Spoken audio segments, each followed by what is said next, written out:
New tonight, car thefts on the rise in Colorado, more than 11,000 just last year. Call 7 investigator Keli Rabon crunching the numbers for Denver and discovering the thieves are rarely arrested. Mike, if your car is stolen in Denver, chances are you will get it back. But 9 times out of 10, the person who stole it probably won't be held accountable. It happens in an instant. In Denver, 10 cars stolen every day. 3,600 per year.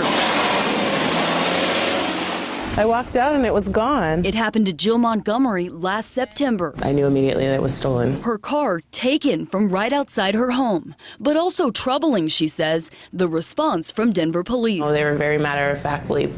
There's really nothing that we can do about it. The Call 7 investigators uncovered 7,200 cars reported stolen in Denver over the past 2 years. We mapped the data and found some zip codes with hundreds of thefts, one with more than 1,000. It's a trend Robert Force, executive director of the Colorado Auto Theft Prevention Authority, says affects everyone. Every vehicle that gets stolen has an effect on the insurance premiums that I pay and that all my neighbors pay. And it's not just about the cost. Force, who has more than 30 years of law enforcement experience, says stealing a car is often just the beginning of a crime spree. A lot of times a vehicle is used to get from point A to point B and also being used in the commission of other crimes. Police found Montgomery's car abandoned 12 hours after it was stolen, but it was hardly the same. It was completely stripped. The seats were gone. They took the tires. 72% of stolen cars in Denver are ultimately found. But despite having the car back, DPD never took photographs, fingerprints, or made an arrest in Montgomery's case. And our investigation found that's by far the most likely outcome. DPD doesn't make an arrest in more than 90% of car thefts. It's extremely frustrating that these people are getting away with it, and the fact that they know that the police department doesn't do anything about it to try to find them. You know, we have to use our resources wisely, and auto theft does not rise to the level of a crime against person. DPD spokesperson Matt Murray says Denver police do what they can with what they have. Thefts were down 7% in 2013, and Denver's official clearance rate is higher than the national average.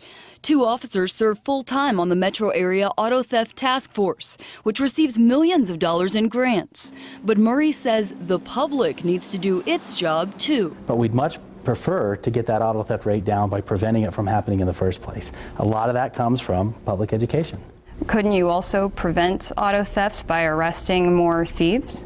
You could, but that's not the best way to do it. Murray says officers may fingerprint or photograph recovered vehicles, but often decide against it. We don't want to just process fingerprints for the sake of processing fingerprints. We want to collect evidence when it'll help solve a crime. But solving crimes is exactly what Force says more car theft arrests could accomplish. A majority of auto theft is dealing with other crimes, robbery, dealing with burglary, dealing with methamphetamine and drug trafficking. Their thought is reducing car thefts can lead to a reduction in overall crime.